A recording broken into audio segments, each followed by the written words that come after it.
Honestly, I'm just tired of having my intelligence questioned.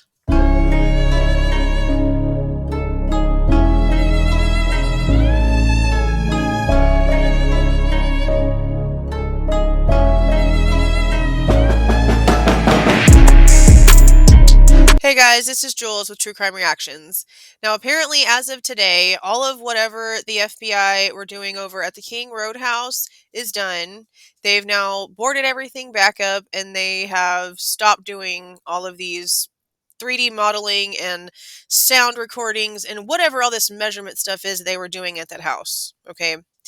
Now, just because I don't want to sit here and get into all of the technicalities about what's going on doesn't mean I'm not understanding what's happening here. A couple of comments I got in my last video about the FBI returning to King Road made it seem as if this is totally normal and that it's all just a big overreaction.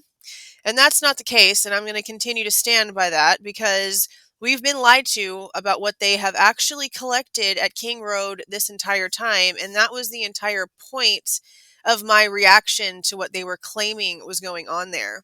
Now, I went back and I found some older articles that gives us some insight about the reasoning why my brain automatically went to, so you're telling me that they were going to end up trying to go to trial with incomplete evidence. So let's just go ahead and pull some of these articles up. So this is a News Nation article, and I know News Nation, but that's not the point, okay? Look at the date. This is December the 16th. That is a few weeks, like over 2 weeks before we even knew the name Bryan Kohberger. And this is what's being talked about. In the beginning of this right here is about the Elantra, and then it goes on to claim, in addition to focusing on the sedan, investigators are now using advanced technology 3D imaging. And it talks about how 3D imaging can preserve and process an entire scene using 3D technology, which can take what would be a simple crime scene photo and replace it with a movable 3D model, enshrining minute details forever. And then it says, we're talking about LiDAR scanning of scenes. They call it 3D imaging because it gives you a 3D representation of the room. It's really good for large outdoor crime scenes, good for vehicle crashes, good for shooting reconstruction. If you're trying to look at a room where people are positioned and evidence is positioned, it allows you to do a little more than just videotape or photography. The 3D scanner not only provides 360-degree spherical photography, but takes pictures that give countless measurements each second. Thousands, like millions of points, are taking in a point cloud. And then down here, it kind of gives an explanation about how in depth the technology is in this entire thing because it can measure distances between things precisely. It says, that piece of evidence that you didn't see that was significant is now in the point cloud here a year later. How far away is that from the victim's hand? And you can literally go into the software and click to the index finger or the victim to the exact piece of evidence, and you'll get the exact measurement down to the millimeter, which is an interesting thing that we're revisiting this almost a year later. Yeah, anyway. Okay, so that was in December. That was in December, okay? That was before, again, before we even knew who Bryan Kohberger was. Now we're going to go through two different articles that I found from around the summertime that explain it even further. Because this entire time, you guys, we have been being told that not only has so much of the inside of King Road been changed that it would be literally useless to keep around, which is why they were both agreeing to get rid of it in the first place, apparently, but also that it was literally a health hazard to the jurors, that it would be unsafe for them to allow the people in the jury to actually go through the house in person. That's what they were telling us. Now let's go back and take a look. Now, this is again News Nation, all right, July 10th. July 10th. This talks about the emails that Bill Thompson wrote about the house itself, and it states, the scene has been substantially altered from its condition at the time of the homicides, including removal of relevant property and furnishings. removal of some structural items such as wallboard and flooring, and subjected to extensive chemical application, creating a potential health hazard. That is what he wrote in that email, and then ends with, these are some of the reasons that we have concluded that a jury view would not be appropriate. Okay, if that's the case, explain to me, while in all of these videos that have been going around of the FBI and whatever other teams were back at King Road over the past couple of days, where are their hazmat suits? Where are their gloves? Where are their booties? Where are their regular face masks? Why is literally no one in anything but their regular day-to-day work clothes if it's a health hazard? Explain to me how months and months and months and months ago, y'all were claiming to have everything that y'all needed virtually scanned to be able to use for courts, and how this house was just completely useless at this point for anything other than trash.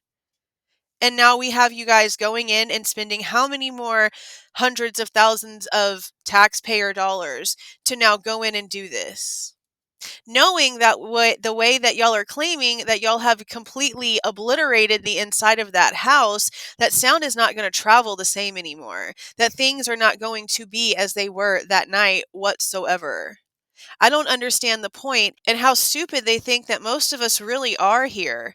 We can go back and we can trace their words, every single lie, down to the next one and the next and the next. And now here they are, after telling us that this thing was a huge health hazard, allowing how many people to walk in and out of that house over the past few days completely unprotected, and now going in and completing evidence that they didn't have time to complete before.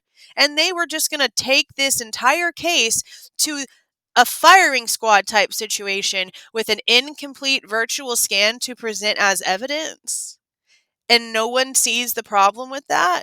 Even though things have obviously changed now, and there's no telling when we're going to have this trial, and there's no telling how chaotic things are going to get until it finally happens, I have a big problem with the way that this series of events has played out because of what they have told us this entire time versus what we are actually seeing happening. It's not a conspiracy if we can see it with our own two eyes as being reality. And then to top that off, let's pull up this article from the University of Idaho itself from July the 12th when it talks about the asbestos in the house, okay? This is the article that they posted whenever they were deciding to delay the October demolition of the house, and they claimed that it was because of the lead and asbestos abatement that was needed with the continued preparation of demolition. Okay, let's just go ahead and take this right here and let's just define that so that we can get a clear specification. And of course, it's not going to do it the easy way, right? Let's just search sidebar. Look, this is about finding treatments for asbestos. So abatement means a set of procedures designed to control the release of asbestos fibers, meaning they know that that house is full of asbestos and lead, and they were just allowing those college kids to live in this toxic, horrendous house. That's what they're telling us in this. So it was a health hazard before it was a crime scene.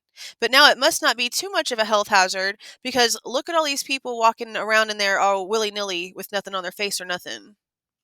I'm confused by how they think they can just tell us one thing and then literally show us another, and we're not going to catch it and we're not going to ask questions.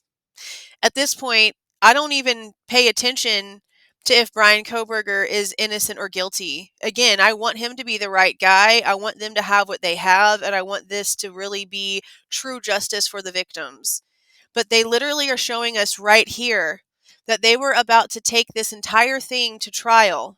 If everything would have went smoothly and not like every other crazy case does with all these different obstacles and all this red tape that ends up having to be cut through, okay, we know that cases like this, they never go normally. They never go nice and smooth. There's always crazy. There's always crazy. But if this would have went nice and smooth, if there was no pushback, if there was no questions, if this was just getting filed and things were just getting scheduled and things were just going as normal, they would have taken this to trial with incomplete evidence after telling us, oh, we did all of this that we needed to have it virtually shown to the jury. We can't let the jury go in there because it's a health hazard to them.